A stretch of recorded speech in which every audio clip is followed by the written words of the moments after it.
PoJK की inch inch भूमि भारत की भूमि है, हमारी मातृभूमि है, हमारी कर्म भूमि है।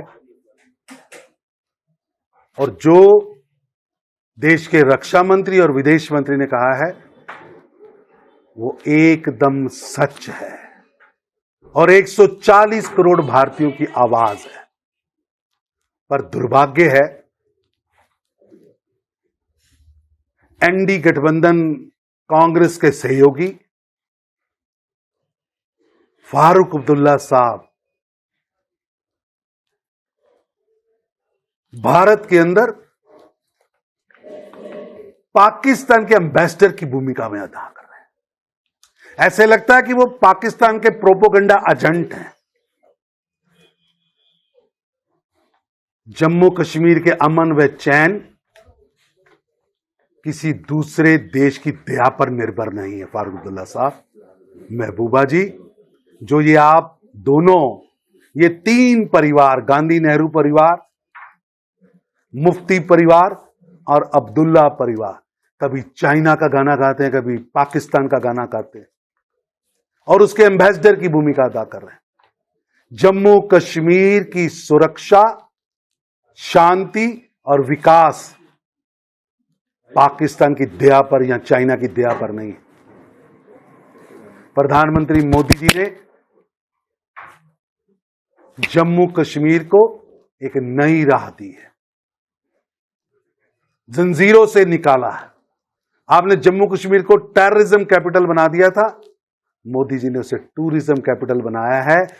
फारूक अब्दुल्ला, अब्दुल्ला परिवार, मुफ्ती परिवार और गांधी नेहरू परिवार से जम्मू कश्मीर की जनता घृणा करती है और इन तीन परिवारों को यहां की जनता सबक सिखाएगी। और 4 जून को जो परिणाम आएंगे, इन तीन परिवारों का कोई भी प्रतिनिधि संसद में नहीं पहुंचेगा। राहुल गांधी जी अमेठी से भागे, अमर अब्दुल्ला सेंट्रल कश्मीर से भागे हैं। वो वहां से हारेंगे, वो वायनाड से भी हारेंगे। अमेठी भाग के अब वो रायबरेली पहुंचे हैं, वहां भी हारेंगे, क्योंकि आज देश की जनता वंशवादियों, भ्रष्टाचारियों और अहंकारियों को सबक सिखा रही है। और फारूक अब्दुल्ला साहब, नरेंद्र मोदी जी की सरकार है, ये अपने नागरिकों की सुरक्षा जानती है और ये वही मोदी जी हैं, छेड़ोगे तो छोड़ेंगे नहीं, ये दुश्मन देशों को समझाया है और करके भी दिखाया। दूसरी तरफ से रीजनल पार्टीज जम्मू कश्मीर के अंदर ये आवाज पिछले दिनों से चल रही है कि पाकिस्तान के पास परमाणु बम है। तो ये इस किस्म का क्या एक डर और ड्रामा जो है वो आज ग्राउंड पे दिख रहा है लोगों की, इन लीडरों की आवाज से। दुर्भाग्यपूर्ण है। भारत सक्षम है, प्रधानमंत्री मोदी जी के नेतृत्व में हमें अपने नागरिकों की सुरक्षा करनी आती है। और आज जिसके पास अपने लोगों को खिलाने के लिए आटा नहीं है, जो कल तक यहां मोटरार फेंकता था, आज रोटी के लाले पड़े हैं। देश सुरक्षित हाथों में है, मोदी जी के हाथों में है। दूसरी तरफ से चुग साहब, जैसे कि कल वो कांग्रेस के अंदर जिसको रमेश जी ने भी कहा कि हम इसको निगलेक्ट करते हैं, जो ये आवाज उठी कि काली चमड़ी की, जिसको नरेंद्र मोदी ने स्टेज से एक गाली के, दुर्भाग्यपूर्ण है, बहुत दुर्भाग्यपूर्ण है कि ये कांग्रेस के अंदर जो मैकॉले की मानसिकता के लोग, ये ब्रिटिश सत्ता की मानसिकता के लोग आज भी बैठे हैं, जो गोरे और काले में भारतीयों को बांटना चाहते हैं, पूर्व और पश्चिम में बांटना चाहते हैं, उत्तर व दक्षिण में बांटना चाहते हैं, भाषाओं के नाम पर बांटना चाहते हैं। ये कांग्रेस और ये कांग्रेस के गठबंधन के नेता, चाहे वो एनसी हो, चाहे पीडीपी हो, चाहे समाजवादी पार्टी हो, चाहे डीएमके हो, इन्होंने भाषा के नाम पर, प्रांतवाद के नाम पर बांटने का प्रयास किया है। अब 7 दशकों से जो आप लड़ाने का, बांटने का काम करते आए, वो चलेगा नहीं। और भारत के नागरिकों को चमड़ी के रंग से नहीं, चमड़ी के रंग से बांटो नहीं।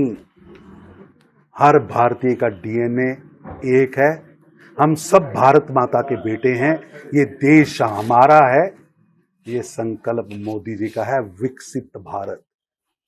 तरुण जी, आप तकरीबन पूरे इंडिया में इस वक्त टूर कर चुके हैं, टूर कर रहे हैं। अभी आप जम्मू कश्मीर के अंदर आए हैं, तो इलेक्शन का बेगल बजता चला जा रहा है, इलेक्शन होते जा रहे हैं। पुंछ का इलेक्शन 7 को होना था, वो उसको आगे पोस्टपोन कर दिया गया इलेक्शन कमिश्नर की तरफ से। यहाँ की रीजनल पार्टीज ने ये सवाल उठाया कि जी के बीजेपी की जो सपोर्टेड पार्टीज थी उनकी वजह से हमें डैमेज देने के लिए, खास करके पीडीपी ने ये कहा, महबूबा मुफ्ती ने, कि हमें डैमेज करने के लिए इस इलेक्शन की डेट को डेफर किया गया है। नाच न जाने आंगन टेढ़ा, अपनी करारी हार को देखते हुए ऐसी बयानबाजी कर रहे हैं। जनता इन्हें घर बिठाने वाली है और डीडीसी चुनाव जैसा ही हाल होगा, ये घर बैठेंगे। तरुण जी, आप जैसे जो हमारा एक नारा था आपकी तरफ से, जो हिंदुस्तान की प्राइम मिनिस्टर की तरफ से, मैं ये कहूंगा कि आपका ये जो नारा था कि 400 पार, इस बार 400 पार, जो पीएम जी ने भी कहा, आपके प्रेसिडेंट साहब ने भी कहा, आपने पूरे भी कहा, देश के अंदर लहर है, सुनामी है नरेंद्र मोदी।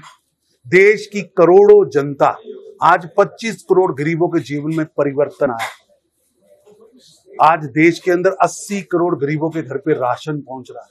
देश के नागरिक उमड़कर नरेंद्र मोदी जी को आशीर्वाद दे रहे हैं और ये आशीर्वाद 400 पार कराएगा और देश के अंदर नरेंद्र मोदी जी के नेतृत्व में तीसरी पारी आएगी और ये पारी देश को विश्व के अंदर तीसरी आर्थिक शक्ति बनाने में सक्षम होगी।